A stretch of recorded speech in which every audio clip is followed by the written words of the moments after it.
Okay, hemolytic classification. So broadly these are classified into two types. Hemolytic anemia classified into two types. Write down. What are those? The first one, based on immune system we classified actually. Non-immune hemolytic anemia and immune system mediated hemolytic anemia. Non-immune hemolytic anemia and immune hemolytic anemia. So first one, non-immune hemolytic anemia. This non-immune hemolytic anemia is further classified into four types. First one, membrane disorders. Second one, enzyme defects, enzyme deficiencies. Third one, hemoglobinopathies. And fourth one, mechanical destruction.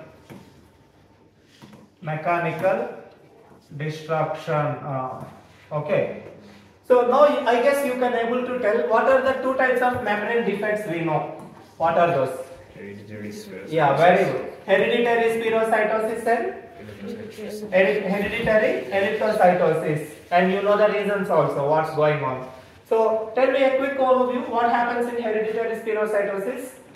So the alpha spectrin. Spectrin defect leading to membrane cytoskeleton defect. Cytoskeleton leads to this issue, right? What cells we will see in the PBS?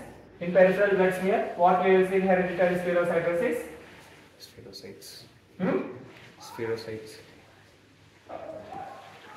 Spherocytes and also have that's it. Spherocytes will be seen in hereditary. Here we will see ellipsocytes. The difference is between that protein 4.2 and protein 4.1. Okay, that's it. Oh, there is some magnetism. Even without touching, it's activating. Okay. Then next one. Next one is enzyme defects. What are the two enzymes we know? G6PD deficiency and other one? Pyruvate kinase. G6PD, what is the lab diagnosis in a nutshell? So actually this will, this deficiency leads to ROS destruction, free radical mediated destruction. Where in PBS what we will find? In PBS we will see Hens bodies. Hens bodies can be seen, right? Hens bodies can be seen in RBC with one dot. They are hens bodies. Whereas in pyruvate kinase deficiency, what we will see? Bite cells. Bite cells can be. Bite cells are in pyruvate kinase. Yes. So bite cells. A macrophage will digest the red blood cell, right? So red blood cells present inside the macrophage. These are called as bite cells. Bite cells seen in PK, whereas hens body seen in G6PD. Then hemoglobinopathies. Tell me the types of hemoglobinopathies. Sickle cell anemia. Very good. Sickle cell anemia and Thalassemia. Can you tell me the difference between thalassemia and sickle? Sickle, we know HBS formation due to that single point mutation leading to polymerization of HB, leading to under deoxygenated condition, leading to sickling share, and they will block further complication. Then what is thalassemia? How thalassemia is different from sickle cell anemia? Hemoglobin change. Yeah, in thalassemia we have two types. What are those? Alpha thalassemia and beta thalassemia. In a nutshell, we have two alpha chains and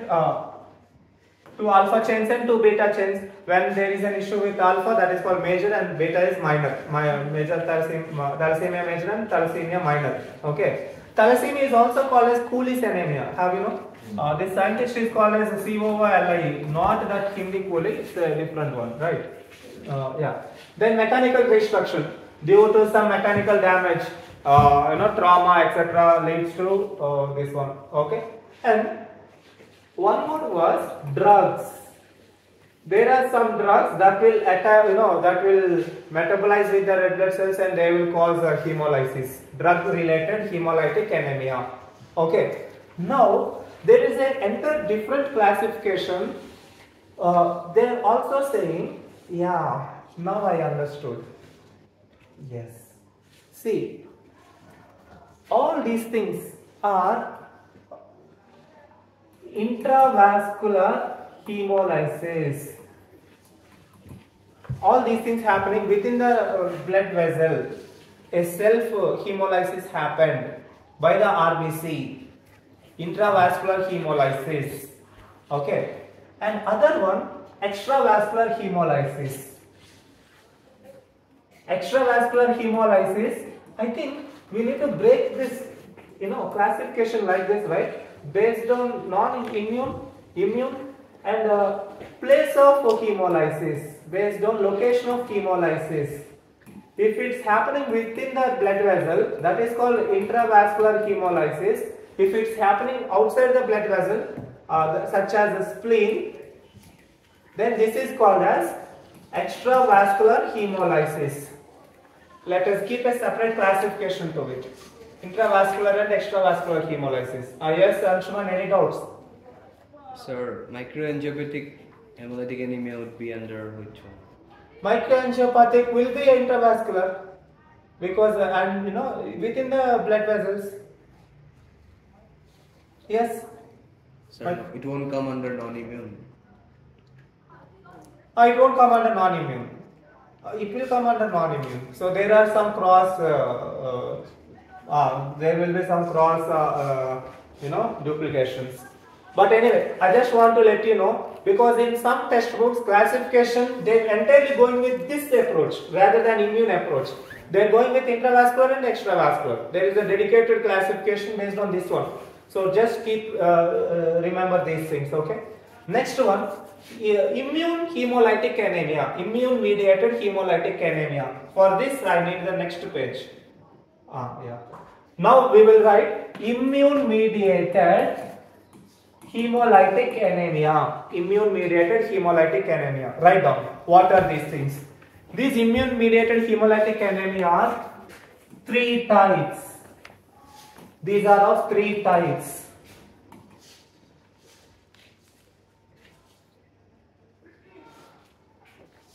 Autoimmune hemolytic anemia, autoimmune hemolytic anemia, alloimmune hemolysis, alloimmune hemolysis, and third one, paroxysomal nocturnal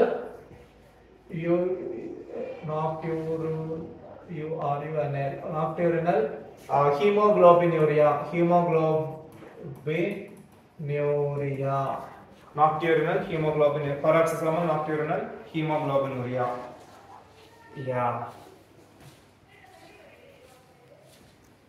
Autoimmune hemolytic, alloimmune hemolytic, and paroxysomal. So write down.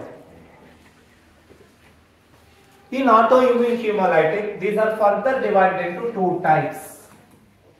Autoimmune hemolytic further divided into 2 types. IgG mediated hemolysis and IgM mediated hemolysis.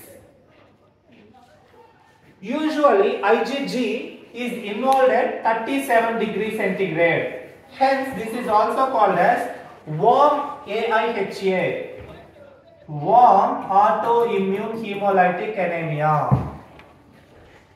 Whereas this happens via complementary system. So this is also complement system actually. This is mediated by complement system. Complement system, I hope you know or not. Complement system is a dedicated type of immune mechanism where there are small heat sensitive proteins, right?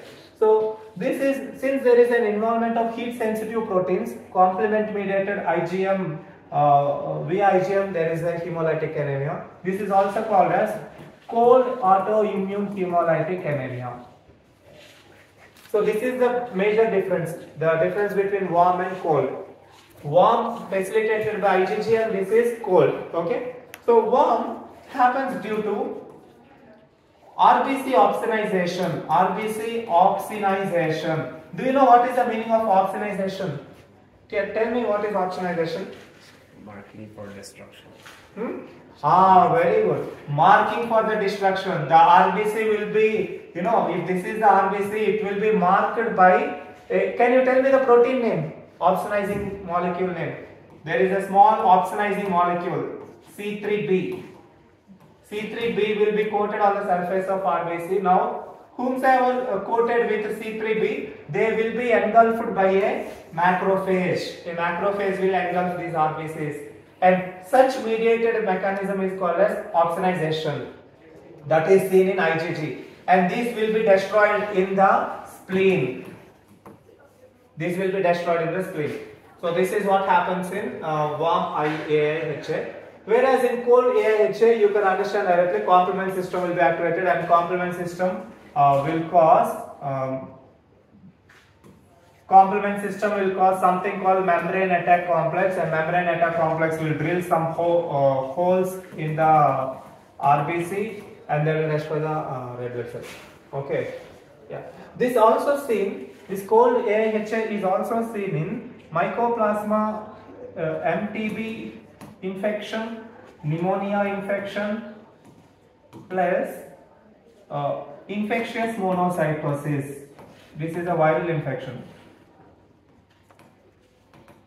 In these conditions, the immune system will be activated, and they will also destroy the red blood cells along with the pathogens, leading to a hemolysis. Okay, yeah. Then next one, allohemolysis. Allohemolysis means autoimmune and allo. Here,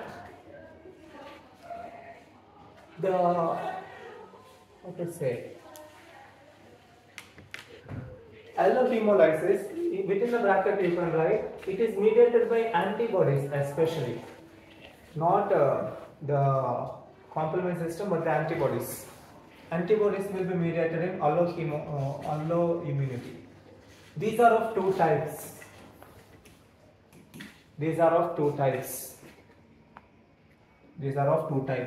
One, can you tell me what is one antibody mediated hemolysis? Can you guess? Yes. Transfusions. Very good. Mismatched, incompatible blood transfusion. Incompatible blood transfusion.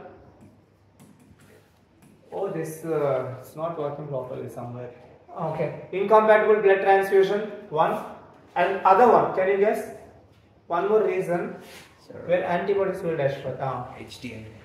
Excellent. I think he already read the material or what? Hemolytic disease of newborn, or erythroblastosis fetalis. Do you remember this concept where a negative mother, will get a positive fetus? In first delivery nothing happens, but this positive fetus sensitizes mother with positive blood. If the second fetus is again positive, the mother already have positive antibodies, and they will kill the fetus. Such antibody mediated RBC destruction is scheduled under alloimmune hemolytic anemia. Where a mother's positive antibodies attack the positive fetal blood. Okay, yes. Last and final, this I need to study much actually. They are saying that there is a RBC has a surface protein. They are saying that RBC has a surface protein. There are two surface proteins, protein 1 and protein 2. Okay, they must give this option there itself, wherever. Will I get like that? Not getting, no? Anyway, see, CD55A. RBC has these two proteins. Okay, if the RBC lost these proteins due to some genetic variations, if the RBC lost these proteins, this RBC will be